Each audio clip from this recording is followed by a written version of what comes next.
All right. I'm Martin Schwager, like lager beer, Schwager, Swiss. Okay. I was in before the war. I was a reserve officer. I got my commission finally by swearing in front of a notary public because I was a baby when I got my introduction at ROTC in UCLA.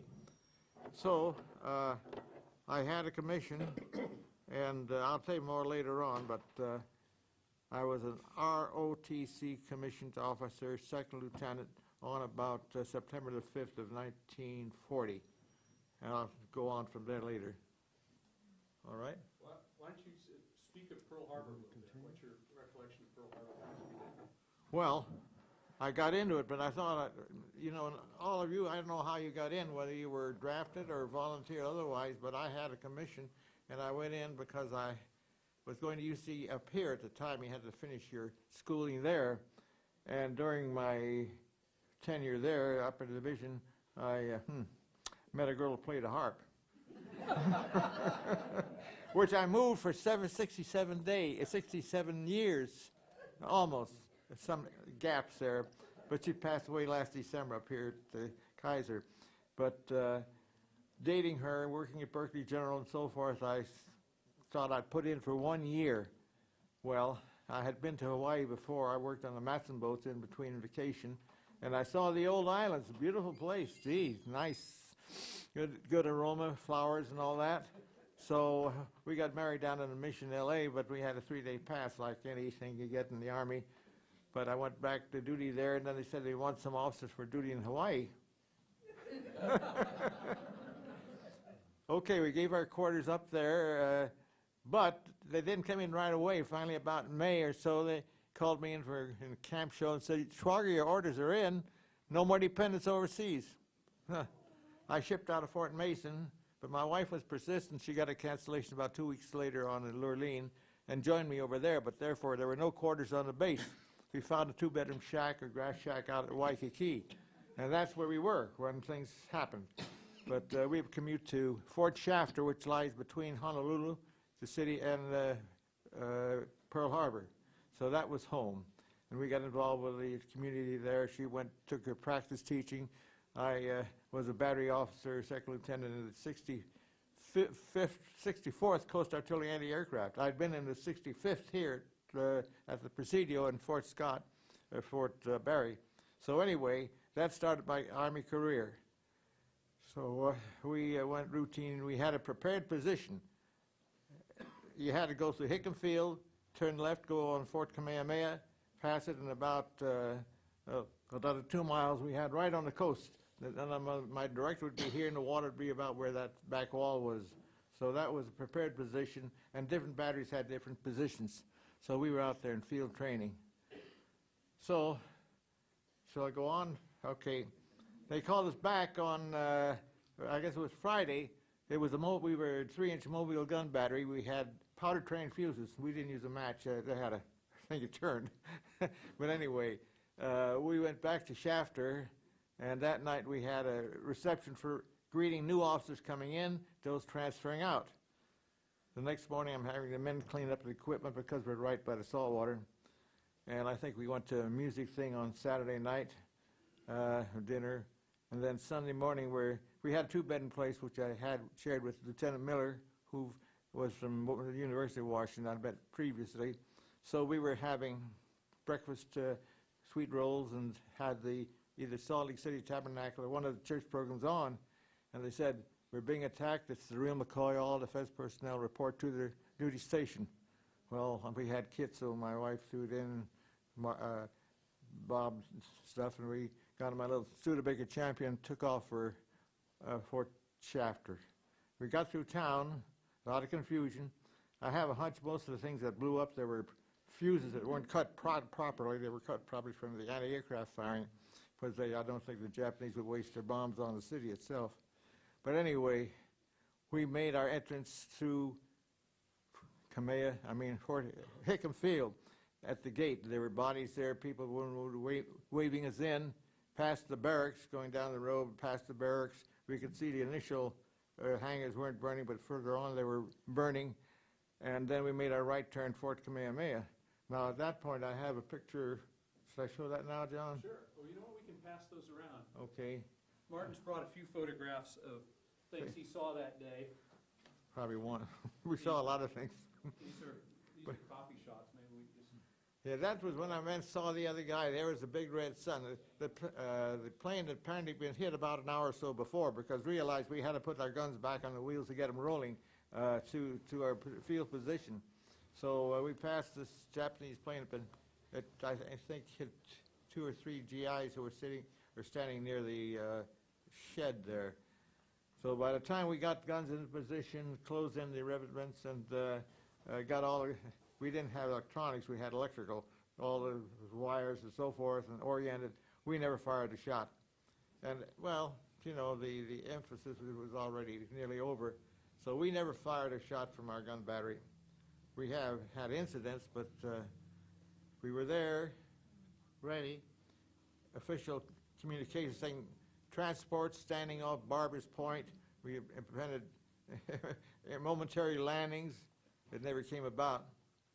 The night was spectacular because the water was shallow, and you get little ripples on the sand where the water would run, and you get the reflection from the starlight and so forth. You got rumors of gliders and landing, things like that, and you'll see a spray of machine gun tracers going on. But that was it in Hawaii. So where I stayed, our battery would, we would send token forces from the various batteries out to some sand spit in the Pacific to say this is ours, not that it's going to do much good. And then they'd come back burned black from the coral sand reflection. And one night, Schwager, you're going back stateside. I don't know how I got that.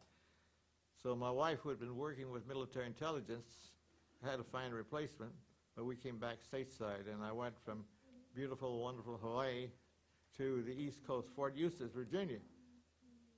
What a change of weather, December. It was a holding pattern. They'd assigned me to a searchlight battery. You know, they go up at night there, but it was just temporarily until they had our particular spot in the school down at Camp Davis, Carolina. And there we got information on new equipment and so forth.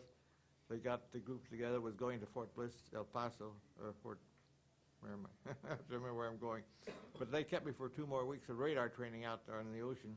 Then I joined it. I was now a battery commander, where I had a nice van with parabolas on top, closed, not bed springs for radar, and a gun, and a lot of desert training, forced marches, dark nights, and all that. Well, finally, we got our orders to move to the east someplace. Well, I bid farewell to my wife, who'd also been part of the El Paso Symphony Orchestra, and we headed to the East Coast, Fort Dix, and then landed in Oran, Algeria. Now there we offloaded, moved the equipment from Oran over to Algiers, and set up air defense around the port of Algiers. Now remember, this is after the Rommel is over. That part was over. We set up air defense around Algiers, but there was no German Air Force. So maybe a reconnaissance at 30,000 feet. So there's no real action. And we were there about a year, and the sister battalion, who went through the same training we did at Fort Bliss, they made the landings at Anzio. So here again, it's always chance. Where were you going to land? Well, where we landed was Bridges Bardot country. It was, you know, Bridges Bardot country. But we were set up air defenses in Marseille, Port-de-Bouche, Bouches-du-Rhône, and then we went over to the Toulon, the French naval base. And there were these big pictures you probably saw in Life magazine before, the big French battleships and so forth. There were 2 beached there, one with a big hole in it, but no activity. So from there on, our last tactical position was at the Nazi marshalling yards. Still no German Air Force, occasional reconnaissance, but no active. So that's where we put our guns away, went up and went into POW work, winding up as operating the Switzerland Leave Center in Mulhouse, France. I was running a travel service that had about, 10 maps they could choose from, and then every morning a Swiss representative would come and take that particular group for a week trip into heaven with chocolate that would melt. They had ration tickets. I think they had $50 exchange. They'd had French girls manicuring the hands. They got new changes of uniform. I think DeRocha was there too. But that was the end over there. So that was it. Thank you. We have to stop you. And there will be. Where are my notes? You're very Good evening. My name is Ed Landwehr, and I live in Benicia, and we've been living here for 25 years. And we found a perfect little community. Can you hear me in the back okay? Good. My career in the Navy was for 5 years, almost 5 years. I enlisted in January of 1942, a few weeks after Pearl Harbor, and then went through my career in the Navy, almost 2 careers in one. I served and went through training as an aviation machinist mate and a flight engineer on flying boats. That was the big the PBMs and PBYs that you may be familiar with. The China Clipper was another flying boat that people knew about. And then there came a time, that was about halfway in my career, and then they were looking for more naval aviators, and my name was submitted and I was selected, and I went into a program for aviation cadet training, and that was a period of time, 2 or 3 universities, so you had an academic background and a flying background at the same time. And then you went to Pensacola, Florida, and you've all heard of that one. They call it the Annapolis of the Air. And they were all good, terrific schools, and to the point where I spent most of my wartime, I can't tell the stories, the horror stories that the other fellows can, but mine was sort of a training and educational experience for me. But it probably couldn't have happened at a better time to take a young lad of 17 years old and subject him to 4 or 5 years of training and discipline and flying, and it all worked out very well for me. I can explain other things to you, but I'll let some of the other gentlemen introduce themselves, and then if you have any questions, I can tell you about blimps and seaplanes and things like that. Thank you.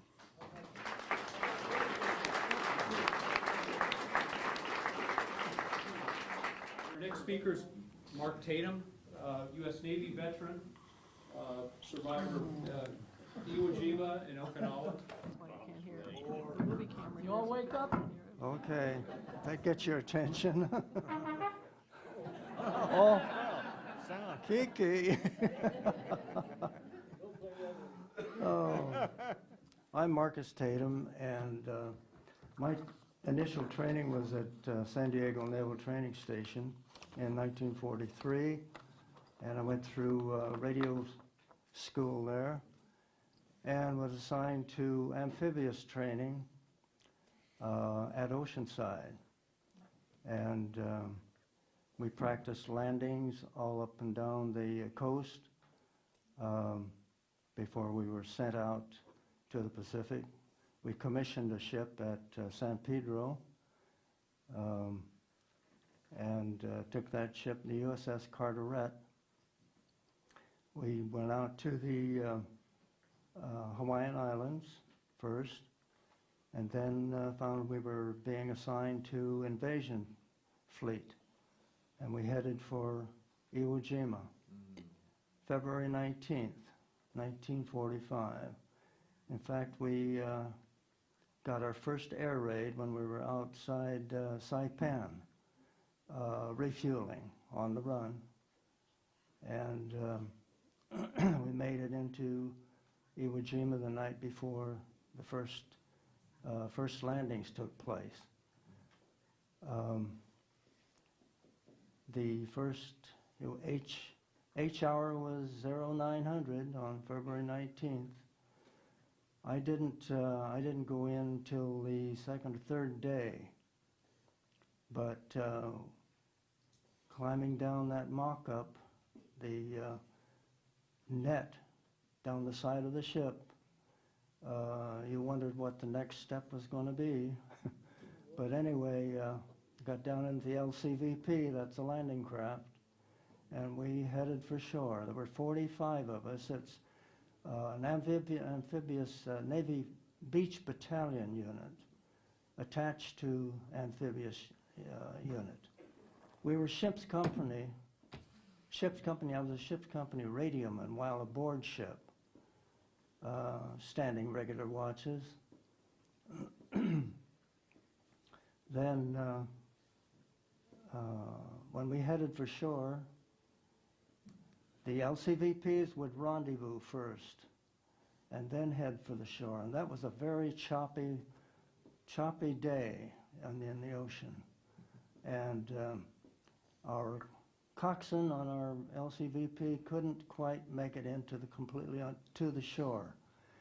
He dropped the ramp offshore, and I waded about water up to my neck with my radio on my back. Well, we got ashore. The first night, we tried to get a foxhole. There were 5 of us radiomen together, and we were digging in that volcanic sand, which kept falling in on our foxhole. We finally got a foxhole about 1.5 feet deep, and we put a camouflage netting over the top of us. I don't know why we did that, but it wasn't going to protect us at all. But anyway, but all night long, a Japanese soldier had infiltrated through the lines and came back about 100 yards back of us up on the hill. And he was hiding in a 50-gallon barrel, and then with his knee mortar, all night long, he was peppering us down on the beach with that knee mortar. And they couldn't catch him because he jumped back in the barrel. Of course, it was awfully dark, too, but he ruined one of the LSTs right on the beach in front of us. But I wondered where the next one was going to come. So, let's see, the third day, during the day, I saw the flag go up on Suribachi. In fact, there were 2 of them. And I hollered, "Look, look." And it was quite a sight. Wonderful. We knew that we were on our way to victory. So, and they had just taken the first airfield back of us. But I have something in common with a couple of celebrities. Lee Marvin, probably most of you know, he landed on Red Beach too also. And Captain Kangaroo, he was Lee Marvin's staff sergeant, and he was directing them all on the Marines coming on shore. And I remember listening to Johnny Carson one night. Johnny Carson says, "I understand you got the Navy Medal of Honor." "Oh, yeah. I was climbing up Mount Suribachi trying to get a foothold, get some of those Japs out of the tunnels up there on the mountain." We called it Hot Rocks. And anyway, I got shot in the buttocks. But he says the real guys that really deserved the medal was the ones that had to bring me back down. But anyway, that was quite a sight. And then Captain Kangaroo, he was one of the, he said he was the guy that really reserved the medal, directing us Marines ashore. But anyway, that was quite a battle. And I guess that's about. I was also on Okinawa, landed on Okinawa, and saw my first kamikaze. a Jap Zero on that airplane coming around a knoll. It's quite a sight. And he'd been in a dogfight with a Corsair, a Marine Corsair. And the Corsair just barely made the airfield back of us. But here comes that limping around that knoll was this Jap Zero. And he tried to hit one of the LSTs on shore, but all the batteries opened up on him. I've never seen such a stream of gunfire in my life. Anyway, he just missed the LST and crashed into the ocean. But anyway, that's some of my experiences. Thank you.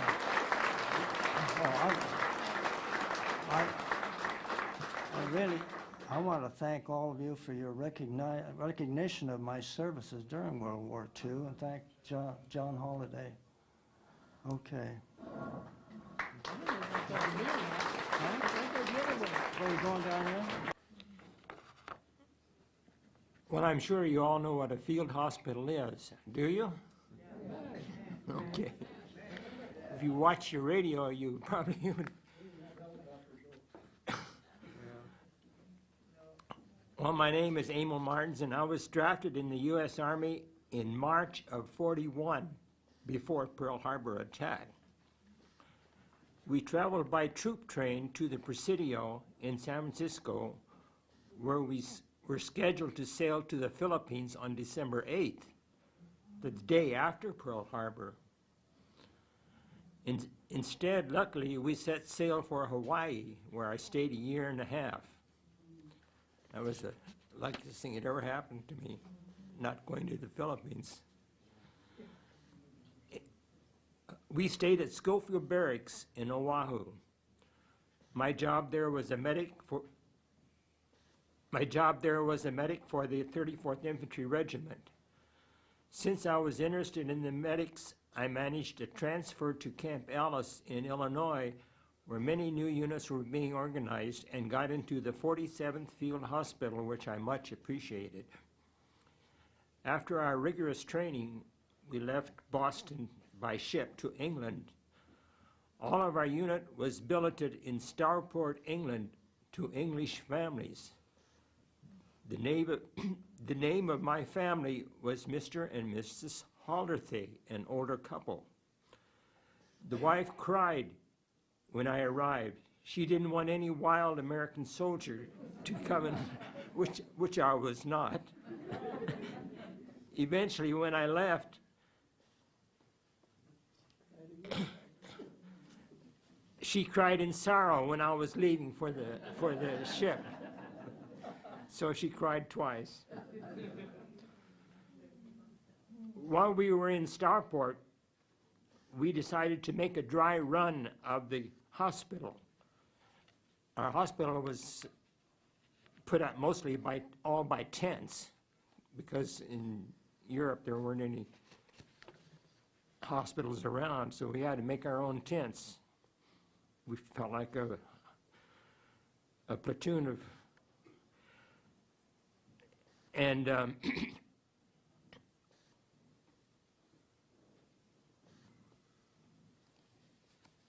well, anyway, we decided to make a dry run of the hospital, so we set it up in an empty lot and picked up a stray dog and gave the full attention of a patient.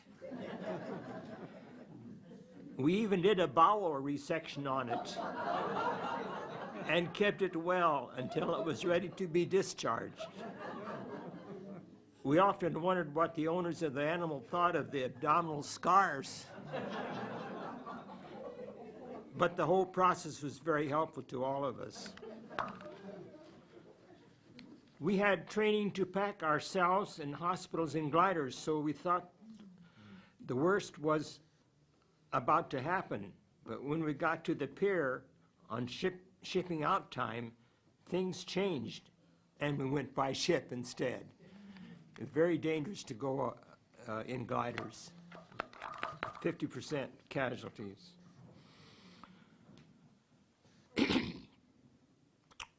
We arrived at Omaha Beach in Normandy 2 weeks later after waiting in the Southampton Bay for the weather to improve. When we did land, I saw the beach area as far as you could see, both north and south, covered with equipment, boxes and boxes. Our hospital equipment was packed in there somewhere. And because of the time involved in finding our hospital, the hospital personnel were all shifted to an evac hospital nearby. I got the job on a debridement team. You know what debridement is? Everybody? Okay. And I was able to see some terrible wounds suffered by the soldiers.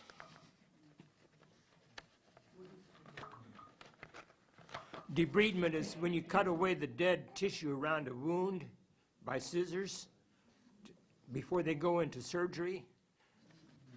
You have to get rid of that dead stuff. It's about 3/4 of an inch in depth to have to cut off.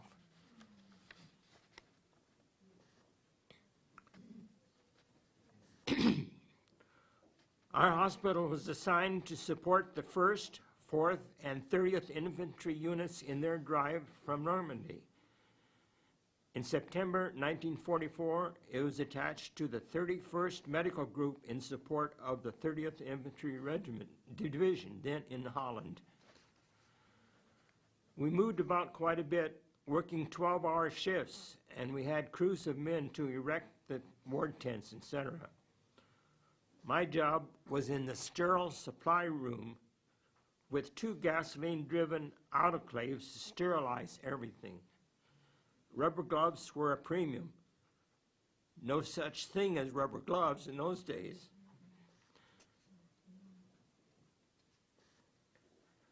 More than once, we would have to go into the operating room and pick up the gloves off the floor to clean and sterilize them. Imagine the leaks in those gloves. We were busy, pardon me. We would hear the strange the strange sounds every minute of the day, and we were busy every minute of the day and were really tired after 12 hours. We would hear the strange sounds of the V1s because they made that awful noise, raucous noise. You could hear it coming and you could hear it going. And if you heard it stop, that means it was going into a dive. One day we were playing ball out in the field, and we heard one coming, but since we were in Buzz Bomb Alley, we heard this one coming, but we just didn't bother to watch it, and it never stopped, but it glided in and landed and exploded without crash diving, right in the field next to us. He could have wiped us all out. And once we had 2 German 88s. You know what a German 88 size cannon is from a tank? We had 2 of them. One landed on one side of the hospital and the other one landed on the other side of the hospital. But fortunately, nobody was hurt because we were on a hillside and the shots caught all the tops of our tents and just made shreds out of them. But nobody was hurt.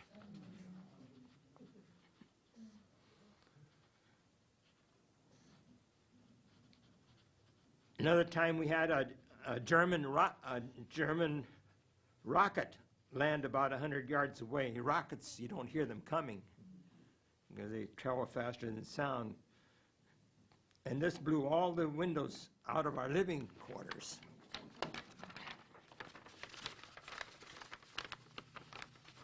Of course, we were not operating then. We were just living in a place to live. There's a little town in Germany called Buchenbach, and just outside of this town, we set up our hospital in a large 2-story farmhouse. The next morning, early, a youngster bicycled into our front entrance and said, "I have been shot by a German soldier in my leg." But when the surgeon looked at it, he found that the bullet was only stuck in the leather boot and not penetrated the skin. And at the same time, an American sergeant was setting his truck on fire, and we asked him what he was doing that for, and he replied, "Don't you know that the Germans are just a mile down the road?" That was the start of the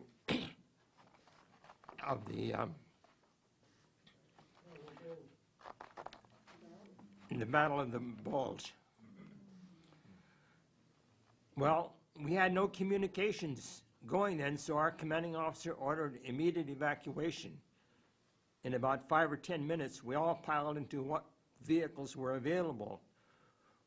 We had only 2 ambulances and a water truck on which to pile everybody.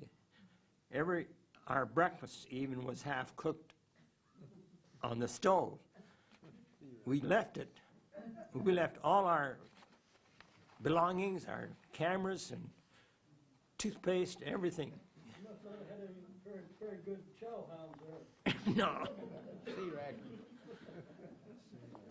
Well, we went down the road, and just a half mile down the road, we went through our front lines, which were just setting up there. Luckily, they knew we were Americans, so they would have shot us. The Germans were in our uniforms though then. Yeah. Somewhere. Well, we convoyed then to Malmedy, Germany. And you've heard of the massacre of Malmedy, which coincidentally was the exact day on which the infamous massacre of Malmedy, which occurred north of town. We learned of the tragedy a couple days later, but we were in Malmedy when the massacre happened, just out close to us. The unit was scattered for a month until we were reunited. The Army supplied us with a new hospital, continuing our interesting and difficult duties throughout the rest of the year. The following are the campaigns I participated in: Hawaii, Normandy, North France, Ardennes, Rhineland, Central Europe, England, France, Belgium, Holland, Czechoslovakia, and Austria. Thank you for sharing my story.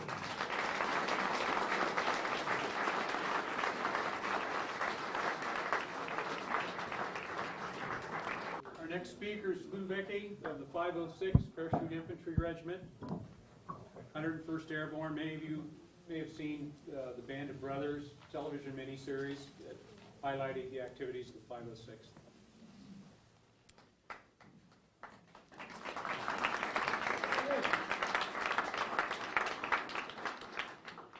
Well, I was a draftee, but I knew what I wanted to, what part of the service I wanted to enter. So when I arrived in San Francisco and they sent us to Monterey, and I was interviewed to be assigned, I told the interviewer, I'm volunteering to be a paratrooper. And he said, "You're what?" And I said, "I'm volunteering to be a paratrooper." So I had to sit around in Monterey for 11 days before we got 3 other guys to go to Toccoa, Georgia. Toccoa, Georgia was at that time a new airborne training camp. We took our basic and jump school training there. We didn't do any jumping. There wasn't any towers. We had mock-up towers, mock-up planes, and stuff like that.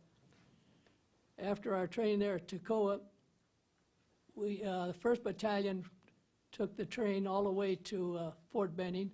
2nd Battalion marched to Atlanta, Georgia, and then got the train to Fort Benning, but the 3rd Battalion had to do one better.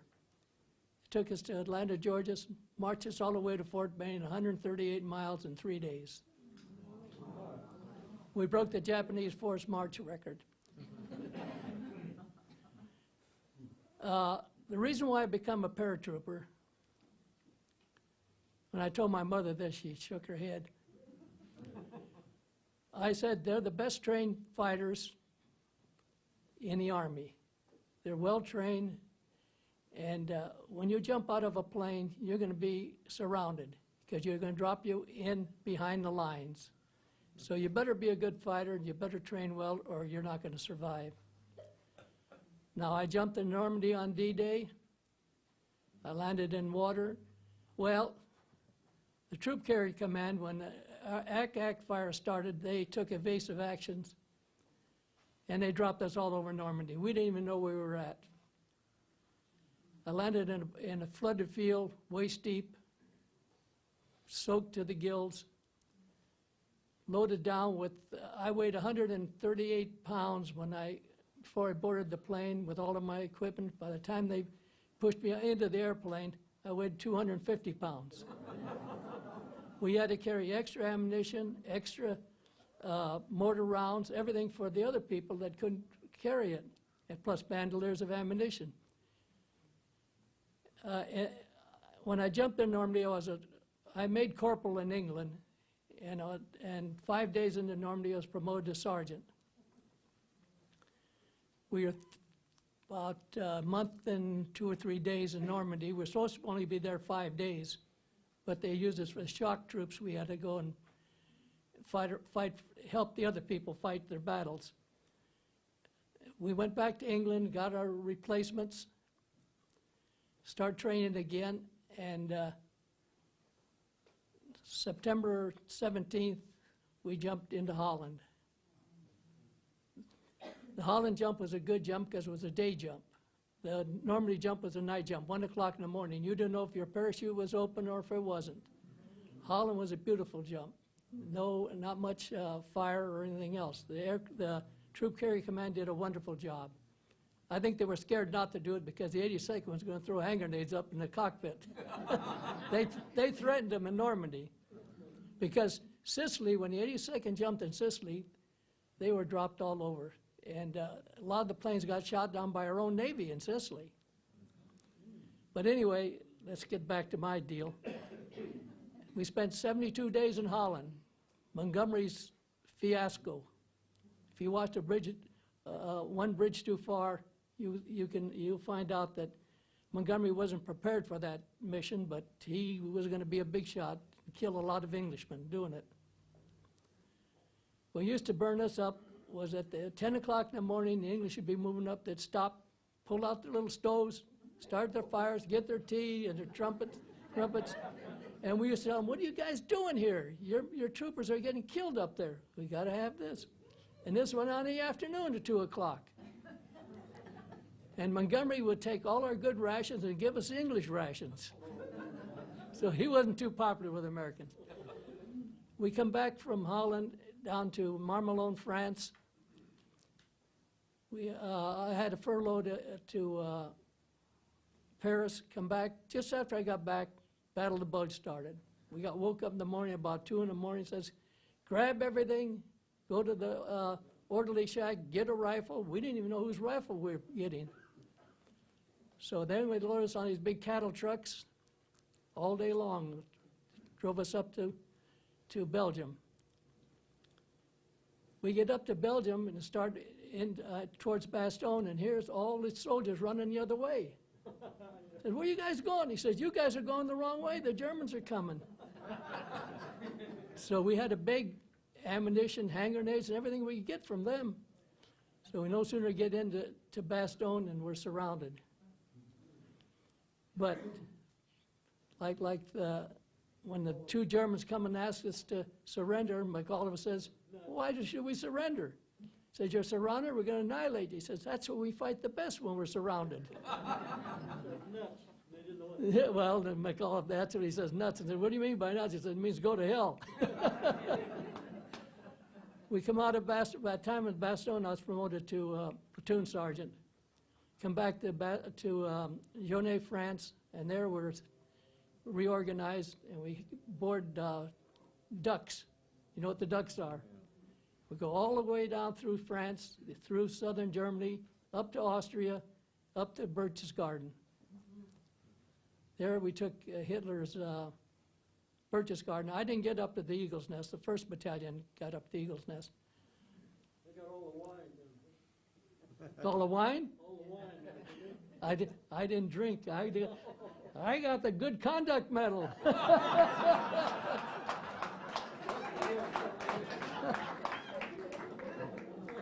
I figured when I got promoted, I have to stand up. I can't sit too long. I figured when I got promoted, I had to be an example for my men.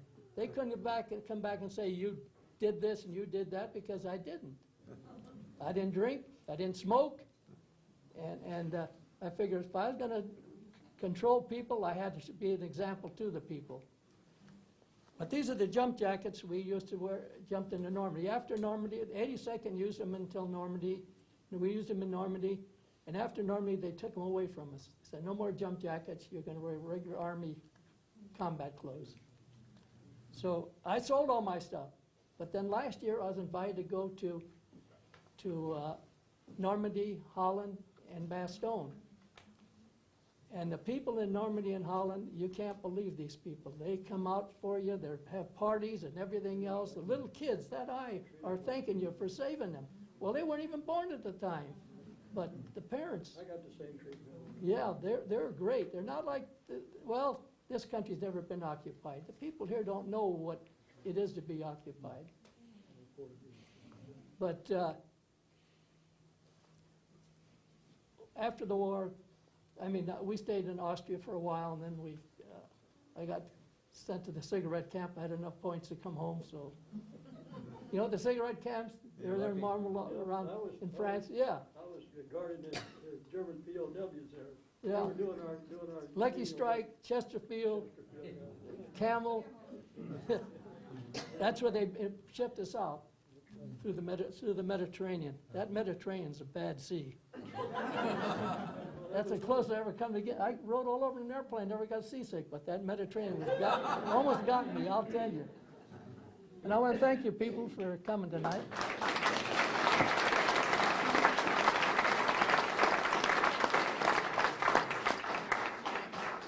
Oh, one more thing. Can you believe a young guy like that leading a platoon? We'd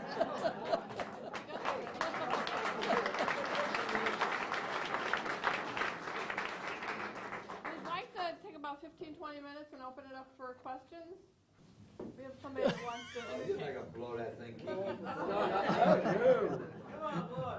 I'm not on this program tonight, folks, but I want to represent I was in the United States Coast Guard. That's right. Okay, I had my training right down here, Government Island, Alameda, California. They trained us whaleboats. They taught me how to tie knots. They taught me how to shoot a .45. Taught me how to shoot a 1903 Springfield rifle. Man, I was in shape. But I spent 37 months between that and a little bit of Navy. I was never in harm's way till I got to Hawaii.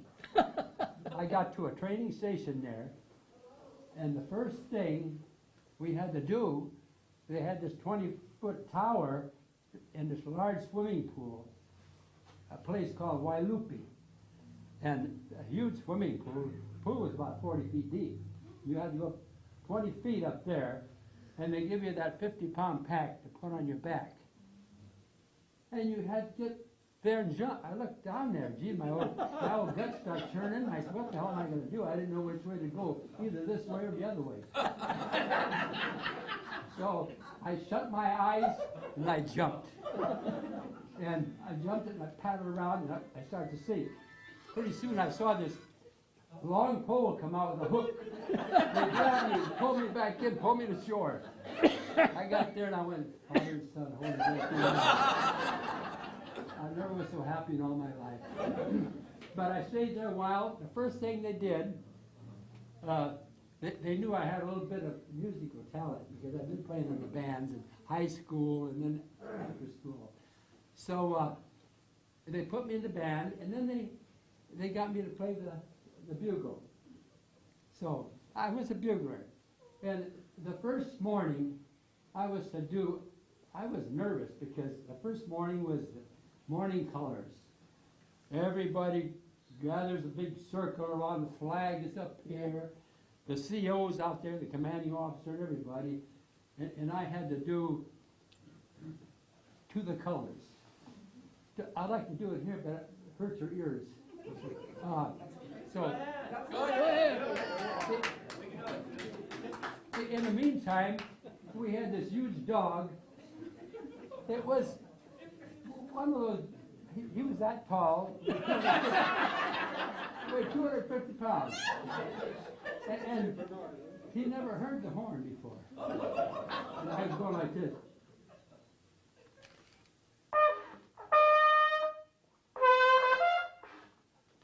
I gotta have some water.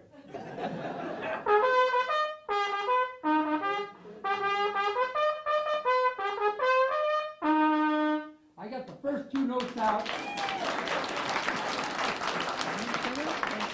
And Bruno, that's the dog's name, Bruno, he's an Italian dog. He came over, I got that second note in, like that, and he was all over me. That knocked me down, the horn went over here, and I went here, and Bonzo, Bruno, come up to me and start licking my face. And the man from the Honolulu Advertiser happened to be there that day. Oh, no. He took my picture, and to this day, I got that picture at home. I looked high and low, and I can't find it. It was a huge picture. The dog licking my face. It was in the Honolulu Advertiser. But anyway, get back to the story. I stayed there for, like I said, altogether 37 months. And while I was there, they asked for anybody who could type. I raised my hand. I can type. Typed in high school. So I went up to the CO's office. He opened up a book and said, I had one of those old Royal typewriters, the old Royal. And I typed and I got through it, and he said, you'll do. He said, we're going to send you over to the Navy radio station on Oahu. So they sent me there, and they trained me in this, you know, the fast keys, what do they call them? Morse code? Teletype. And I learned that, and then we used to take the messages. That's when they broke the code, the Japanese code. The radio men, we had about 100 radio men in this building. They would take the message, they'd bring it into us. There was 19 of us, teletype operators. And you had to do at least 60 words a minute to get this down. The message went down to the Admiral Rickover. Not Rickover, but what's his name? Nimitz. Nimitz. Chester Nimitz. They'd take the messages and they'd break them down. They knew exactly where the Japanese fleet was at all times. So that's how it went. I stayed there and had a good time. I learned how to drink that royal beer, the green beer they made, and the 5 Islands Inn. Hey. They were in James, going to Honolulu. Hey, those chicks down there. But that's it. And I stayed there 3 years, and then I came home, and I just continued partying, which I'm still doing today.